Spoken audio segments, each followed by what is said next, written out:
Good evening. Welcome to South Asia Newsline. I'm Yeshi Chanzom. Here are the top stories we are tracking for you on Wednesday, the 9th of September. India's COVID-19 tally crosses 4.3 million mark, 60% of cases from 5 states alone. Pakistan's former President Zardari, ex-Prime Minister Gilani indicted in corruption reference. And Afghan Vice President survives roadside bomb attack, at least 10 killed.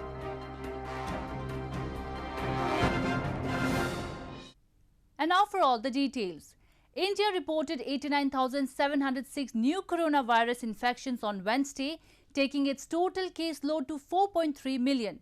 According to India's Health Ministry, 60% of the total cases are from the 5 worst hit states, with over 20,000 cases reported from Western Maharashtra alone in the last 24 hours.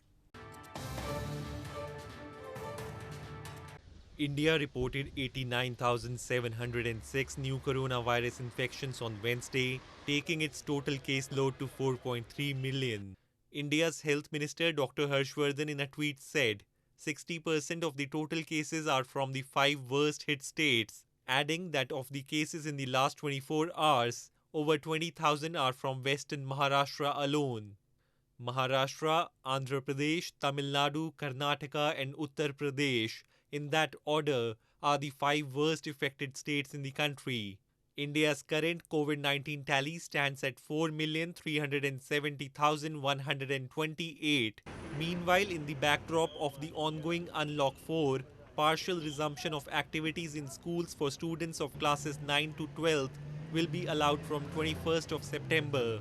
The Health Ministry issued guidelines to ensure smooth school operations. Students of classes 9 to 12 will be allowed to attend school on a voluntary basis for taking guidance from their teachers after taking written consent from their parents or guardians.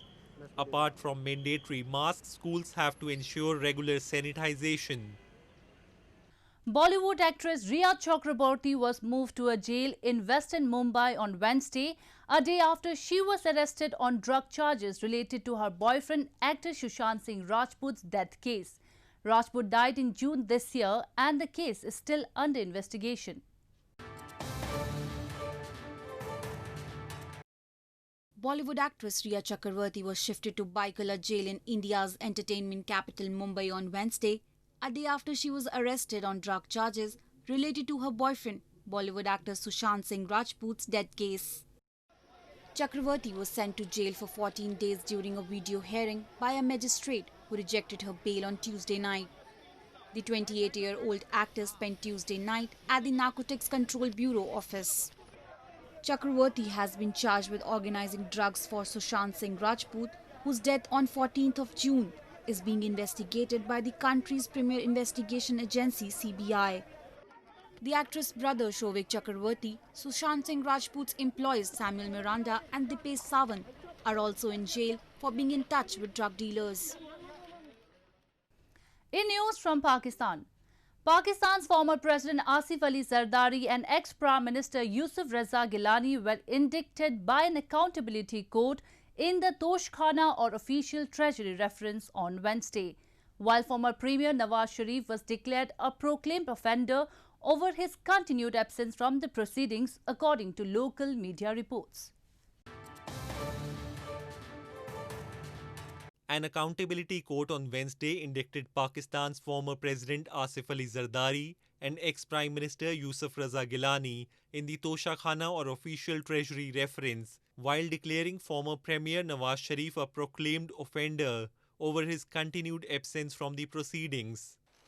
The National Accountability Bureau or NAB had filed a reference with the court against the trio in March, accusing them of misusing official gifts given to them by foreign states and causing a heavy loss to the National Exchequer. According to NAB, during his tenure as Prime Minister, Gilani relaxed rules to allow Zardari and Sharif to buy expensive vehicles gifted to them at a nominal payment. The court, while declaring former Prime Minister Nawaz Sharif a proclaimed offender, issued a perpetual warrant for his arrest over his continued no-show. The court also asked the authorities to submit the details of properties of Sharif, leader of Pakistan Muslim League Nawaz, within 7 days and adjourned the hearing till September 24. Moving on, contingent and contractual employees serving in different government departments in Gilgit-Baltistan recently carried out a protest demanding job regularization. The protesters blame the authorities have kept on delaying the process for the past several years. Scores of contingent and contractual employees serving in different government departments in the illegally occupied region of Gilgit-Baltistan recently held a protest against the Pakistani establishment seeking regularization of their jobs. Governor of Gilgit-Baltistan had signed the Contract and Contingent Employees Act 2020 in June to regularize over 6,000 employees.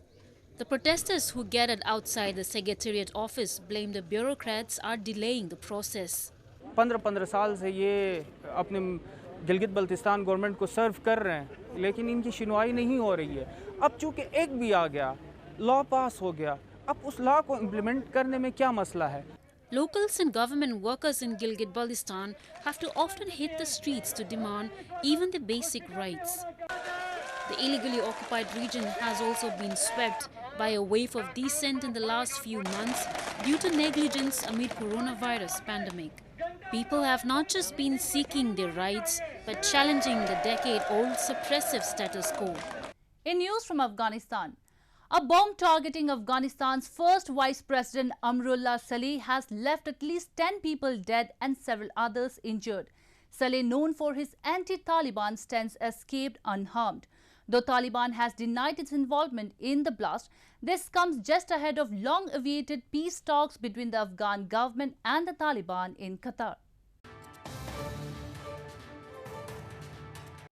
A roadside bomb in capital Kabul targeting Afghanistan's first Vice President Amrullah Saleh's convoy killed at least 10 people and injured 16 on Wednesday morning. Smoke from the blast could be seen billowing while emergency vehicles rushed to the scene amid traffic. Saleh, a former intelligence chief, escaped unharmed, but some of his bodyguards were among the wounded. Victims and eyewitnesses of the explosion narrated the gruesome incident. کار خود می آمدم در منطقه تیمنی گذشته از جماعت خانه اسماعیلیه یک انفجار هولناک و مهیب بالای کاروان ما که می آمدیم قطار موترهای ما صورت گرفت یک تعداد از محافظین ما که مردان بسیار شجاعی هستند زخم برداشتند که به شفاخانه امنیت انتقال شدند.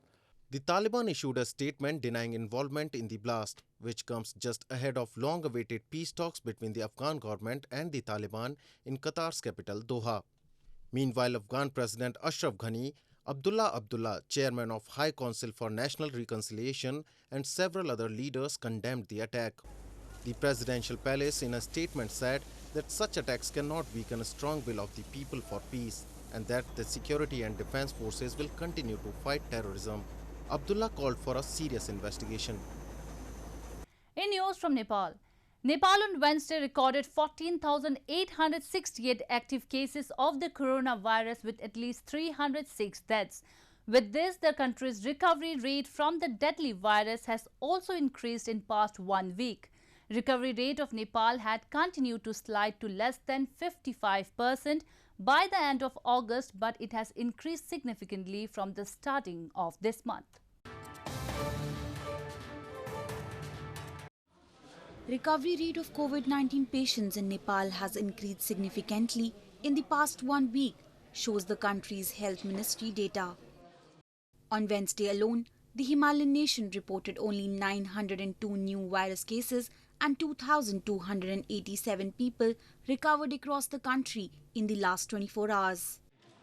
Recovery rate of Nepal had continued to slide to less than 55% by the end of August, but it has increased significantly from the starting of September.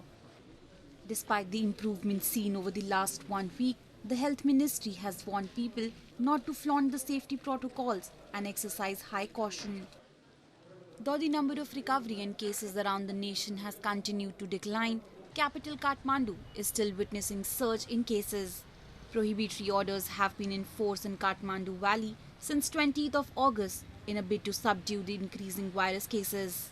Local authorities, after failing to make a decision on whether or not to extend the ongoing prohibitory orders in Kathmandu, have sought directions from the Ministry of Home Affairs on the matter. Moving on to news from Sri Lanka. A Sri Lankan lawmaker from the ruling party who was elected to parliament while serving a death sentence in a murder case was on Tuesday sworn in as the lawmaker by the speaker. Premalal Jayasekara, a politician from ruling Sri Lanka Podujana Peramuna party who was elected to the parliament while serving a death sentence in a murder case, was on Tuesday sworn in as a member of parliament by the speaker. Jayasekara was convicted in a murder case on 31st of July, just days ahead of the August 5 parliamentary elections, which he contested from the southwestern Ratnapura region. He was sworn in as a member of parliament by Speaker Mahinda Yapa Abeyewardena. Opposition lawmakers wore black scarves in protest as he took the oath. Several of them also staged a walkout. Jayasekara is the first convicted murderer to serve as an MP in Sri Lanka. He has been an MP since 2001. Jayasekara and two others were sentenced to death by the Ratnapura High Court for the murder of a political activist in the run-up to the January 2015 presidential election. He has appealed the conviction and the death sentence. Moving on, two sisters in India's northeast and Manipur state are keeping the tradition of making dolls alive by crafting dolls of different sizes from discarded clothes and exporting them to foreign countries. The sisters now plan to expand their business so that they can employ more people to save the dying art.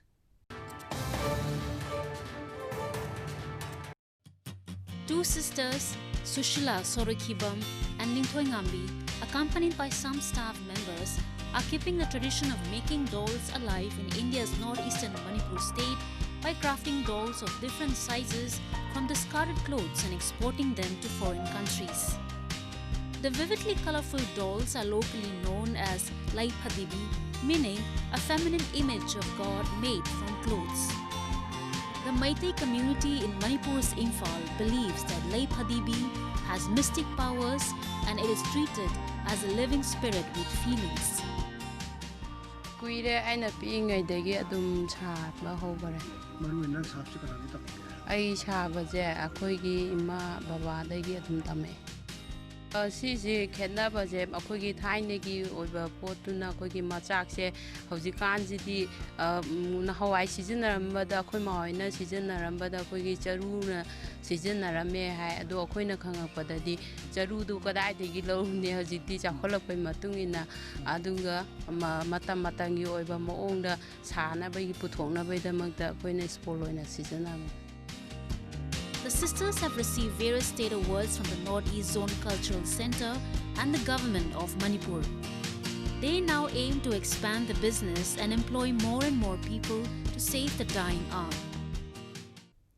Well, that's the way it was in South Asia this evening. Before we conclude the top stories once again.